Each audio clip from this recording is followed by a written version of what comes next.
అప్పుడు బబ్రువాహన తండ్రి అర్జునుడిపై యుద్ధానికి వెళ్ళాడు. అభిమన్యుళ్లాగే బబ్రువాహన గొప్ప వీరుడు. ముందు బబ్రువాహనుడు యాగాశ్వాన్ని బంధించాడు. ఇద్దరి మధ్య గొప్ప యుద్ధం జరిగింది. మహాభారతంలో గొప్ప ఘట్టాల్లో అర్జున బబ్రువాహన యుద్ధ ఘట్టం కూడా ఒకటి.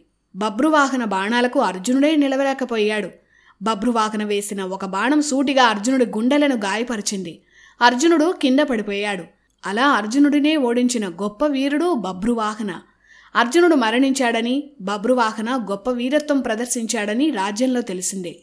ఆ మాటలు విని భయపడిన అర్జునుడి భార్య, బబ్రువాహన తల్లి చిత్రాంగద యుద్ధభూమికి పరిగెత్తుకుంటూ వచ్చారు. అలాగే బబ్రువాహన్ను యుద్ధానికి వెళ్లాలని ప్రోత్సహించిన ఉలూపి కూడా వచ్చింది.